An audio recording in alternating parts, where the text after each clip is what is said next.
This podcast is supported by Progressive, a leader in RV insurance. RVs are for sharing adventures with family, friends, and even your pets. So if you bring your cats and dogs along for the ride, you'll want Progressive RV insurance. They protect your cats and dogs like family by offering up to $1,000 in optional coverage for vet bills in case of an RV accident, making it a great companion for the responsible pet owner who loves to travel. See Progressive's other benefits and more when you quote RV insurance at Progressive.com today. Progressive Casualty Insurance Company and Affiliates. Pet injuries and additional coverage and subject to policy terms.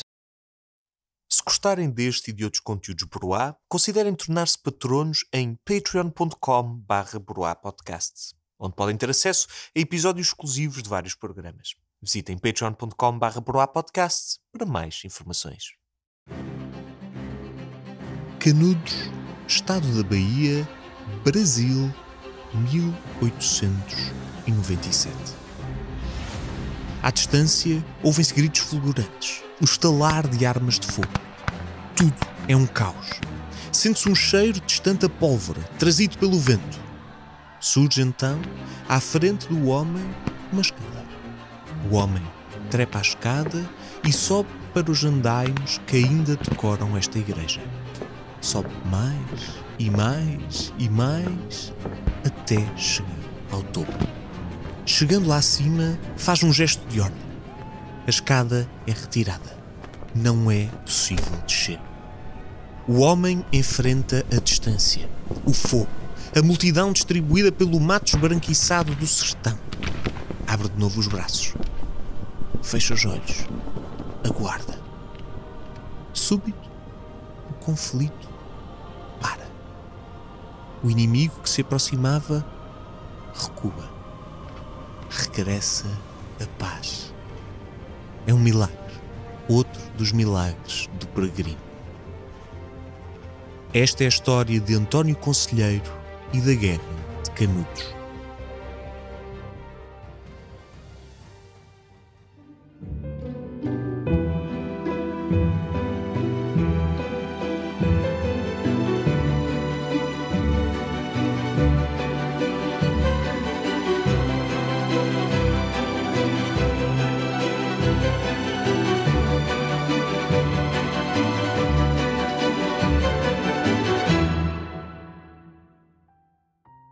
Olá a todos e bem-vindos a este episódio do História Obscura. Esta semana vamos tratar de um tópico curioso. Os jagunços, rebeldes fora da lei que desafiavam o governo republicano do Brasil e ocupavam em bandos o interior do país. É uma história longa, a dos jagunços, com cerca de 60 anos de pano para mangas. Para este episódio, há um período específico que nos interessa.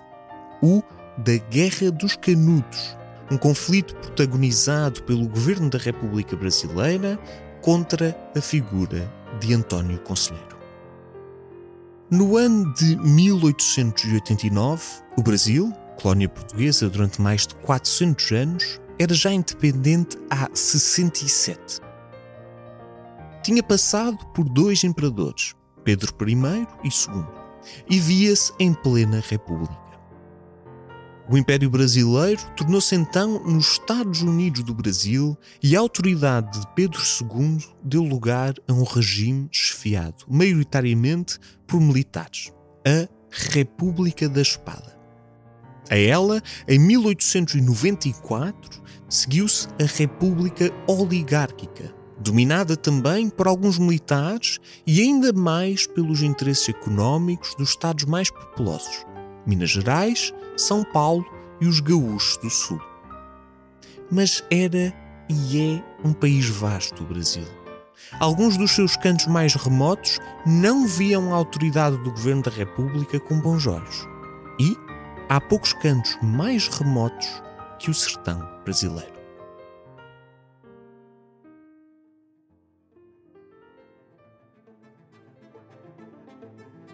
O que é o sertão?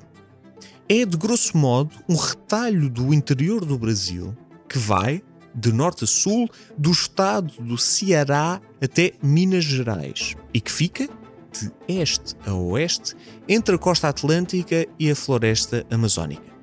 Se estiverem a ver o Brasil, fica mais ou menos naquela zona onde o país faz um biquinho saído para fora, um narizinho do Brasil. É uma zona árida, dada a secas, e onde se pode encontrar um bioma absolutamente único ao Brasil, a Caatinga. A palavra Caatinga deriva do tupi Caatinga, ou mato branco, em referência ao aspecto pálido e esbranquiçado da vegetação desta área. Apesar deste bioma se estender a todo o seu território, o sertão tem uma paisagem variada, razão pela qual se fala por vezes em sertões, no plural. Há serras, planaltos e também os famosos chapadões, ou seja, pequenos planaltos, mas com escarpas vertiginosas, que lembram em tudo as imagens clássicas do faroeste. Mas não é tudo. Nas palavras do jornalista Euclides da Cunha, do verão para o inverno, os sertões vão de barbaramente estéreis para maravilhosamente exuberantes. De um terrível deserto a um paraíso de abundância. É uma terra de mudança, de uma vida dura e inconsistente, delicada e violenta, fértil e deserta. E só os mais fortes é que ultrapassam os seus desafios.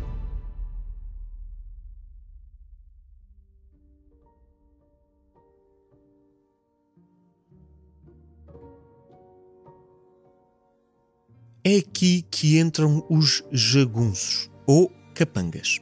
Ambas palavras derivadas do dialeto quimbundo africano. Seriam também um dia conhecidos como cangaceiros.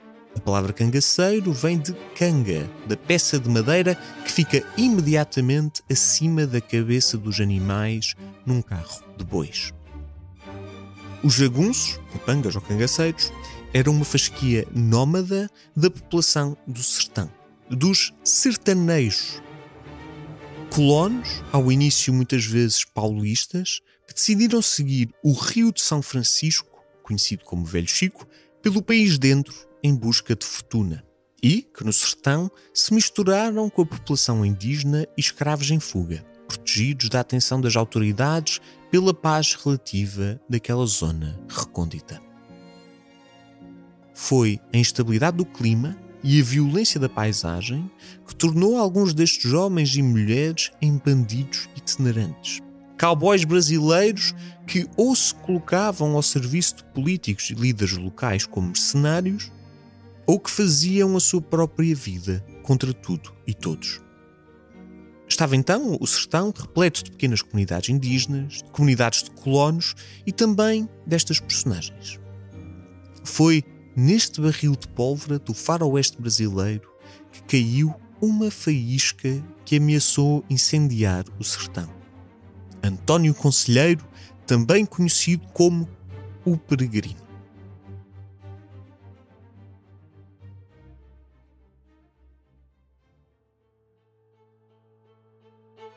E quem era António Conselheiro? Pouco se sabe das suas origens. Nasceu António Vicente Mendes Maciel na cidade de Quixeramobim, no estado do Ceará. Membro do clã nordestino Maciel, uma família sertaneja de vaqueiros envolvidos num feudo fatal contra o clã dos Araújos, poderosos proprietários. O jovem António, cedo órfão de mãe, terá sido criado neste ambiente. Reporta-se que, tímido e tranquilo, terá sido enviado para o seminário, onde acabou por não se formar. Perdeu seu pai, negociante de fazendas, em 1855. Mais tarde casou com Brasilina Laurentina de Lima. Foi depois desta união que a sua vida se transformaria para sempre. O casal mudou-se de povoação para povoação. António desempenhou uma variedade de funções diferentes. Tudo indicava um casamento infeliz, conturbado. Um dia, por volta de 1861, Brasilina fugiu de casa com um polícia para não mais voltar. De acordo com outro relato, os amantes foram apanhados em flagrante por António. Ou para procurar a sua mulher, ou para esquecer o que lhe terá acontecido, António deixou tudo para trás e partiu para o sul. Passados largos anos, ressurgiu no sertão baiano. Era outra pessoa. Magro, de cabelo longo, barbas compridas, olhar fulgurante, largas vestes azuis, sandálias, a caminhar apoiado num longo bastão de madeira. Tinha morrido António Vicente Mendes Maciel. Vivia agora António Conselheiro, o peregrino. Um homem itinerante que dormia ao relento ou no chão de quem lhe desse abrigo. O seu sustento eram as esmolas. A sua figura causou impacto no sertão, que desde 1870 atravessava uma terrível seca. Em 1876, Conselheiro tinha já alguns seguidores, entre eles vários jagunços sem mestre, sem sítio para onde ir.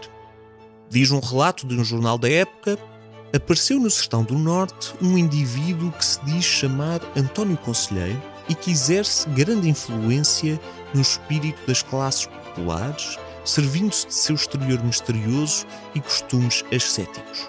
Deixou crescer barbas e cabelos, veste uma túnica de algodão e alimenta-se tenuamente, sendo uma quase múmia. Acompanhado de 2 professas, vive a rezar terços e ladainhas e a pregar e a dar conselhos às multidões que reúne onde lhe permitem os parcos. E, movendo sentimentos religiosos, vai arrebanhando o povo e guiando-o a seu gosto. Revela ser homem inteligente, mas sem cultura. O relato demonstra já alguma insatisfação com o conselheiro. Nesse mesmo ano, as autoridades agiram contra este profeta do sertão. Corriam rumores sobre ele e António Conselheiro chegou a ser preso sob suspeita de estar a monte por ter morto a sua esposa e a sua própria mãe. Seria o fim do profeta? Longe disso. Conselheiro entregou-se. Proibiu os seus seguidores, ainda poucos, de o defenderem. Foi arrastado para Salvador, capital da Bahia, onde o levaram pelas ruas diante de multidões curiosas. Nada se conseguiu provar. Foi libertado. A única coisa de que se queixou, o excesso de atenção dos baianos curiosos. Regressou então aos seus discípulos, que o foram seguindo, em procissão silenciosa, de terra em terra por várias partes do sertão brasileiro. E voltou com violência. Os seus sermões às multidões passaram a ganhar contornos macabros. O profeta não era um qualquer profeta, mas um profeta do Apocalipse, do fim do mundo. Discursava contra a Igreja Católica, que dizia ter caído da sua glória e agora obedecer a Satanás. Falava abertamente contra a beleza, contra o casamento, contra a mulher. Recusava-se a olhar mulheres nos olhos. Falava-lhes de costas. Mas não era tudo. Falava também contra o materialismo. Tudo tinha caído nas mãos de Satanás. O fim do mundo estava próximo. E com ele vinha o fim das fortunas. O profeta aconselhava o seu rebanho a abandonar, como ele, todos os bens materiais. Mas tinha também algumas profecias ainda mais específicas, como as seguintes. Em 1897 haverá muito pasto e pouco rasto, e um só pastor e um só rebanho. Ou mesmo esta. Em 1898 haverá muitos chapéus e poucas cabeças. E havia pior, como a seguinte. Em 1899 ficarão as águas em sangue e o planeta há de aparecer no nascente com o raio do sol, que o ramo se confrontará na terra e a terra em algum lugar se confrontará no céu. Em 1900 se apagarão as luzes. Mas nem tudo era chapéus e escuridão. Havia também um toque final de grande importância. Conselheiro era um sebastianista, ou seja, acreditava no regresso de Dom Sebastião, figura que ligou à sua profecia do fim do mundo, dizendo o seguinte: em verdade vos digo, quando as nações brigam com as nações, o Brasil com o Brasil, a Inglaterra com a Inglaterra, a Prússia com a Prússia, das ondas do mar, Dom Sebastião sairá com todo o seu exército.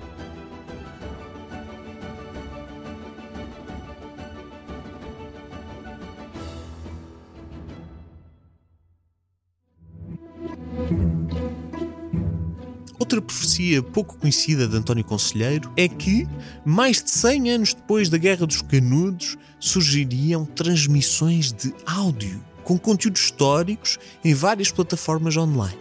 E que, se os ouvintes destas transmissões quisessem ouvir mais, podiam aceder a patreon.com/broapodcast, onde encontrariam um manancial de episódios extra e outros conteúdos exclusivos.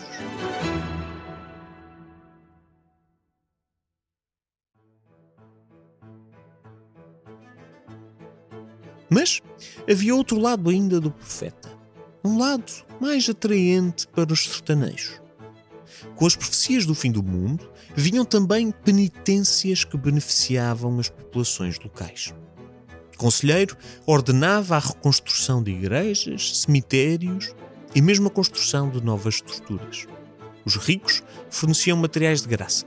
Os pobres prestavam mão de obra. Todos obedeciam ao profeta louco do Apocalipse. Durante o Império, nada se fez contra Conselheiro e as suas profecias.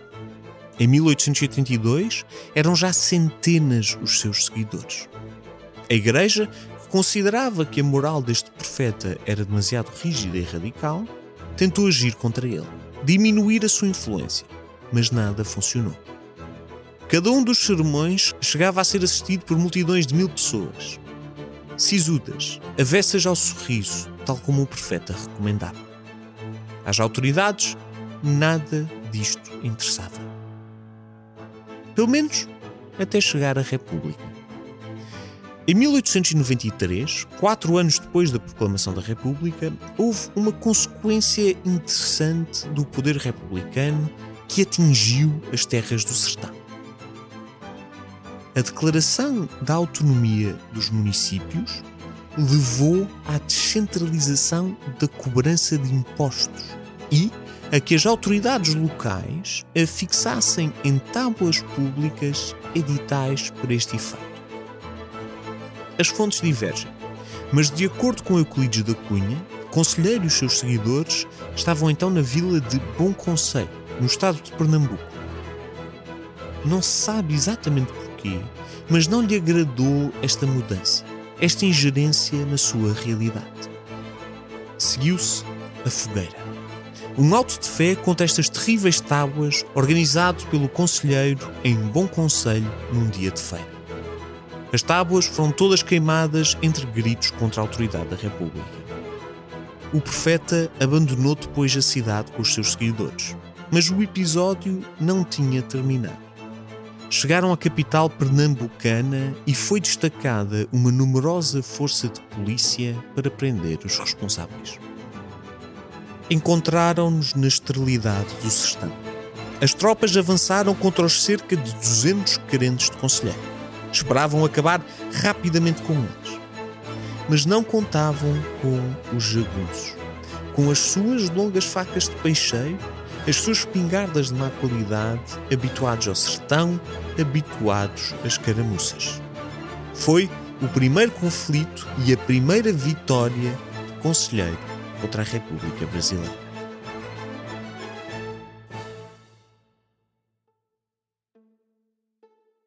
Canudos, 1893. O mato branco do sertão está seco.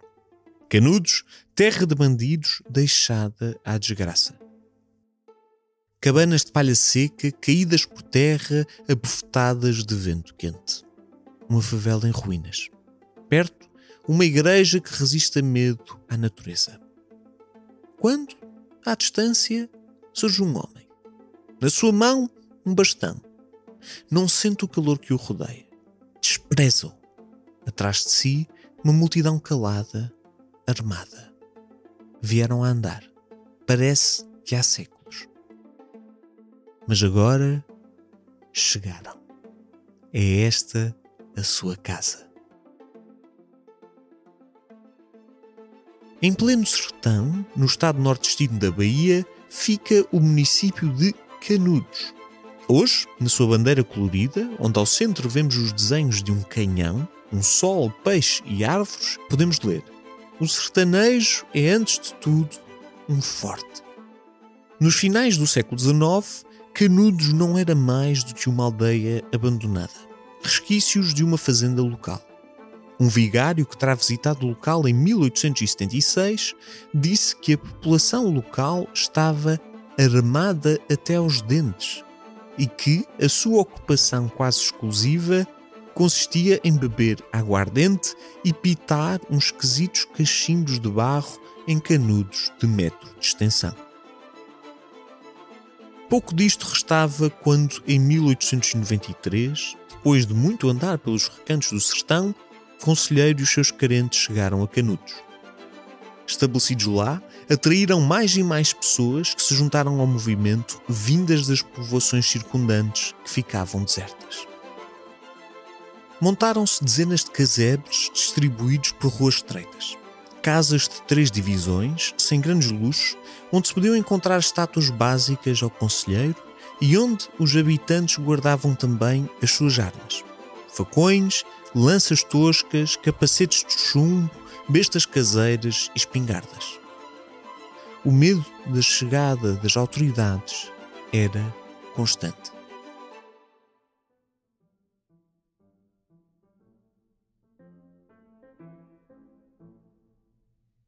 A vila foi rebatizada entre os habitantes de Bom Monte.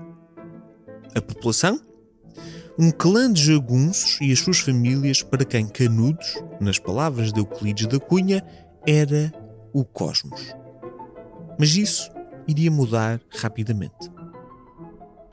Cada vez chegavam mais e mais apoiantes do conselheiro, num autêntico dilúvio humano. No auge da vila, chegaram a ser 25.000 pessoas. Nada pertencia a ninguém, numa espécie de comuna de sofrimento coletivo. O álcool era banido, não se fumava cachimbos, mas havia de facto uma autossuficiência, construída de raiz por e para sertanejos. Era diferente esta nova comunidade de foras da lei de Canudos, onde se cantavam versos a este Santo António, seu líder. Versos como estes: do céu vem uma luz que Jesus Cristo mandou. Santo António Aparecido dos castigos nos livrou.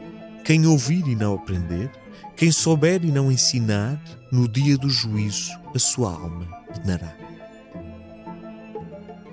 Foi construída uma nova igreja na localidade. E era ali que o conselheiro pregava contra a República, numa vagueza grandiosa contra a autoridade. Eis uma citação: o anticristo nasceu para o Brasil governar, mas aí está o conselheiro para dele nos livrar. O governo da República era o anticristo e o conselheiro tinha chegado para trazer a lei de Deus por oposição à lei da República, a lei do cão. Diz-nos Euclides da Cunha que testemunhou parte da Guerra de Canudos. Eram realmente fragílimos aqueles pobres rebelados. Fica uma imagem de um grupo de pessoas profundamente feridas pela vida difícil do sertão, lideradas por alguém também ferido pela vida. Órfão precoce, abandonado pela esposa, subitamente contra tudo e todos e, como é óbvio, contra a vaidade e contra as mulheres. Ao que parece, reinava uma surpreendente disciplina em Canudos.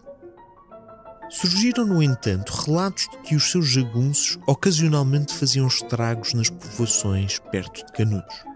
Neste ponto, o conselheiro tinha já conseguido criar inimigos entre o clero, depois começou a hostilizar o governo da República, com os seus sermões violentos e a sua aparente recusa em pagar impostos.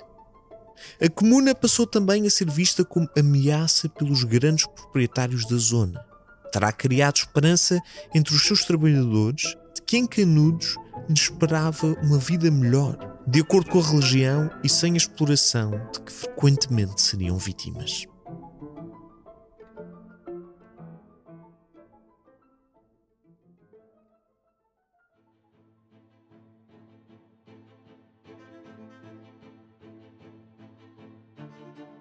A elite brasileira e o governo da República mobilizaram-se lentamente contra este grupo de dissidentes apocalípticos. Na verdade, de 1893 a 1895, a República estava em especial estado de alerta, visto que essa foi uma época de divergência entre republicanos, de luta entre uma facção mais autoritária, centralista, e outra mais parlamentarista, a favor de um Estado verdadeiramente federal. Era natural que um movimento supostamente anti-república, de cerca de 25 mil pessoas, causasse um certo receio. E depois de arreliar o clero, as autoridades locais e as suas cobranças, e finalmente os grandes proprietários que vinham a perder os seus trabalhadores para conselheiro, bastava uma pequena gota para que tudo transbordasse. Foi em 1896 que se passou algo que viria a mudar os destinos da comuna. O conselheiro e os seus carentes fizeram uma encomenda de madeira para construção à povoação de Juazeiro, a oeste de Canudos, junto ao rio São Francisco. As madeiras foram pagas, mas nunca entregues. Começaram então a circular rumores de que o conselheiro, perigoso monarquista que tencionava destruir o governo da República, iria marchar sobre Juazeiro e tomar o que lhe pertencia. É possível que tenha sido o próprio profeta a dizê-lo. Nunca chegou a acontecer, mas foi o golpe final para as autoridades. A força de polícia de Juazeiros dirigiu-se em número para Canudos com a intenção de pôr fim, de uma vez por todas, àquela ameaça pairante. Em tudo, a antítese dos valores da República, da ordem e progresso, do positivismo racionalista. Eram 100 homens. Fizeram a árdua travessia até uma povoação perto de Canudos, de nome Uauá. Mas, sem que os homens o soubessem, os habitantes de Uauá eram apoiantes do conselheiro e avisaram imediatamente o profeta daquela ameaça iminente. O elemento de surpresa estava perdido. Na madrugada do dia 21 de novembro de 1896, os soldados foram surpreendidos por uma procissão de talvez mais de 1000 jagunços, armados até aos dentes, levando consigo uma bandeira do Divino Espírito Santo e uma enorme cruz de madeira. Vinham a cantar e a rezar, e abateram-se sobre os soldados em Uauá. A batalha durou 4 horas. Os jagunços atiraram-se como loucos às forças republicanas. E de súbito, sem que se saiba porquê, retiraram. Terão deixado para trás mais de 100 de mortos seus, face aos 10 mortos e 16 feridos do lado das autoridades. Uma vitória estranha para o conselheiro, mas ainda assim uma vitória. Perante uma demonstração de tenacidade e loucura irresponsável, e apesar de terem perdido poucos dos seus, os soldados combalidos por todo o aparato não perseguiram os jagunços. Retiraram antes para Juazeiro, onde, exaustos, foram recebidos com alarme.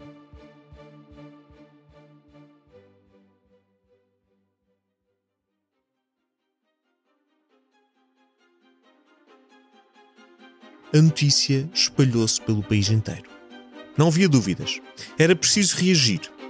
Seguiu nova expedição, maior em número, armada com canhões e metralhadoras. Chegaram a Canudos, já exaustos pelo sertão, em janeiro de 1897, ano em que, como vimos, de acordo com o conselheiro, haveria muito pasto e pouco rasto, e um só pastor e um só rebanho.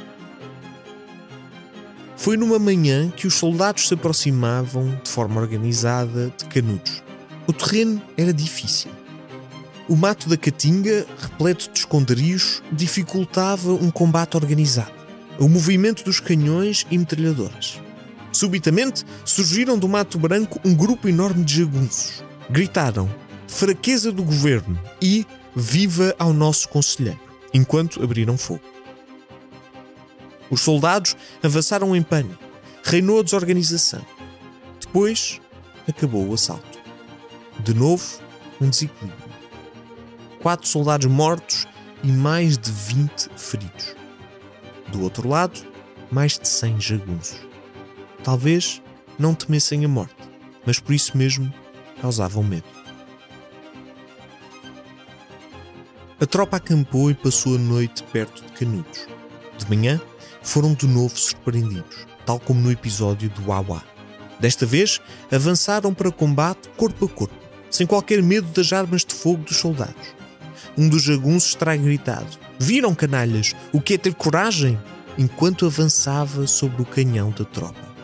A escaramuça continuou até que os jagunços voltaram a recuar e voltaram a deixar para trás centenas dos seus. Desta vez, mais de 300. Mas tiveram sucesso. Conseguiram gastar as munições das tropas republicanas que, exaustas depois destas duas escaramuças, ficaram num impasse. Avançando, não tinham forma de levar o combate até ao fim. Tiveram de retirar.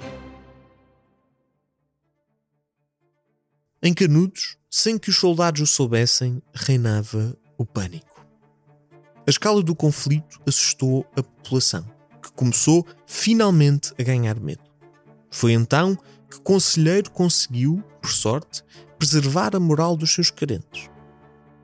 Subiu para os andaimes da igreja, que mandou construir, e fez retirar a escada. Lá ficou, pronto para o massacre.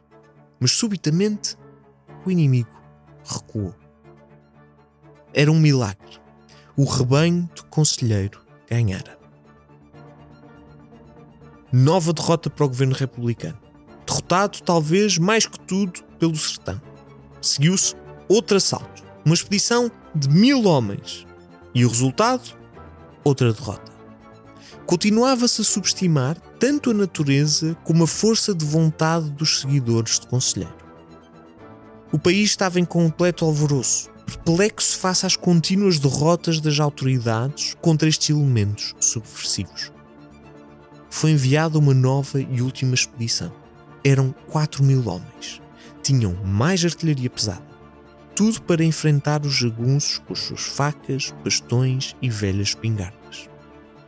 O desfecho foi agora mais óbvio, mas não tão fácil assim.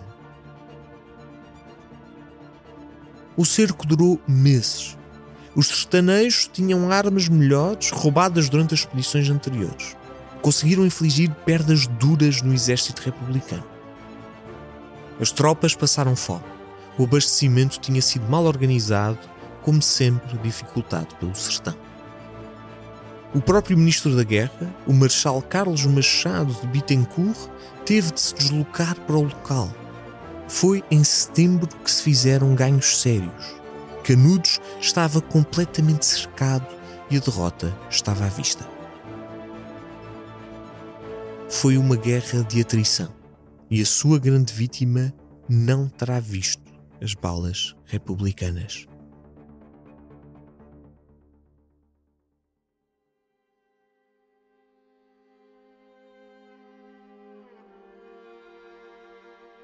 No dia 22 de setembro, António Conselheiro terá morrido aos 67 anos. Não foi baleado, apunhalado ou garroteado. Foram as condições do cerco que o levaram vítima de uma desenteria. Desaparecia para sempre o profeta.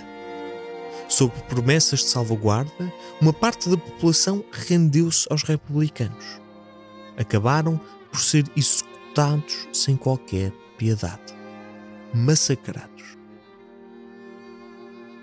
Foi a 5 de outubro de 1897 que Canudos caiu com a morte dos seus últimos defensores.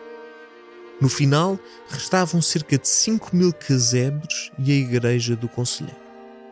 Tudo foi incendiado, destruído. O cadáver do profeta foi desenterrado e profanado pelas tropas que o decapitaram de forma bárbara. A maioria da população foi sumariamente executada. Contas saldadas, desde o início da Guerra de Canudos em 1896, morreram cerca de 25.000 pessoas. Uns 5.000 soldados e, entre jagunços e outros civis, 20.000 outras pessoas. Uma terrível atrocidade. O conflito demonstrou várias coisas. O desespero da população sertaneja face às suas condições de vida, face à natureza agreste, às condições a eles impostas por alguns grandes proprietários, a capacidade de um homem só, louco e ferido, atormentado por uma ilusão de grandeza, de atrair para junto de si milhares e milhares de pessoas com demonstrações de honestidade e sacrifício pessoal. E a tirania dos interesses. A violência da República emergente do Brasil. República que tanto queria provar-se e estabelecer-se aos olhos da sua população. António Conselheiro era, com toda a certeza, um louco. Em muito devido à vida difícil que teve. Mas foi, juntamente com os seus seguidores, tratado com uma crueldade avassaladora, quando o efeito prático da sua comuna talvez fosse, mais que todo, a prova de que era possível, embora em péssimas condições, ter alguma autonomia face às autoridades nas profundezas áridas do sertão. Era o fim de Canudos, o fim do Bom Monte, mas não seria o fim dos jagunços. Desses, a República veria muito mais.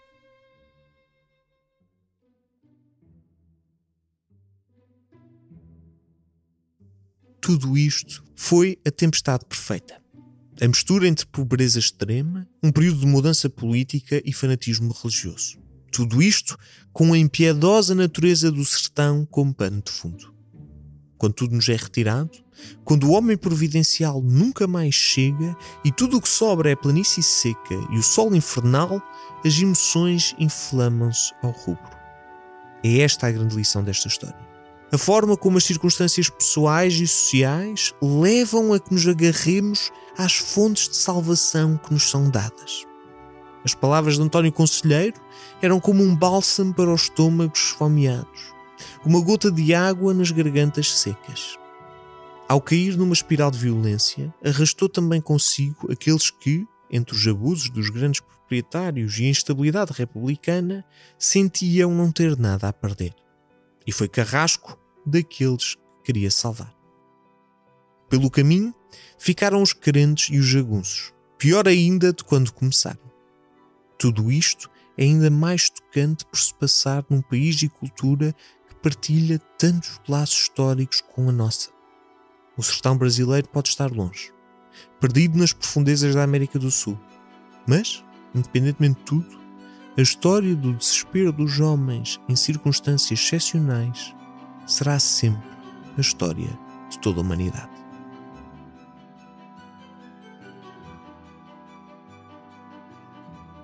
Obrigado a todos por terem ficado connosco mais uma semana para ver uma história de fanatismo religioso e daquilo que o homem é levado num misto entre crença e necessidade até à sua situação mais extrema. Uma história pesada e comovente, ainda por cima por ser de uma realidade cultural bastante perto da nossa. Não tínhamos tido a oportunidade de ir ao Brasil por si só e aqui quisemos dar o primeiro passo nesse sentido. Para a semana vamos fazer uma coisa diferente.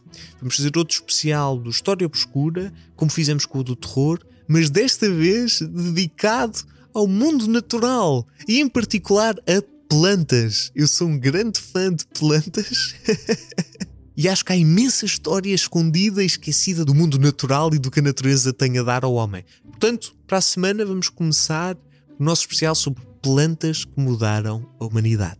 Espero ver-vos todos lá. Até para a semana.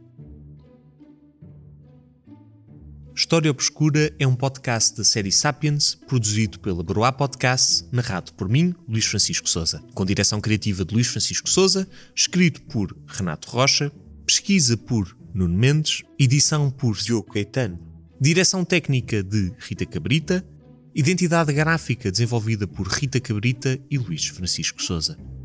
Já sabem, se gostarem deste e de outros conteúdos Broá, considerem tornar-se patronos em patreon.com/broapodcasts.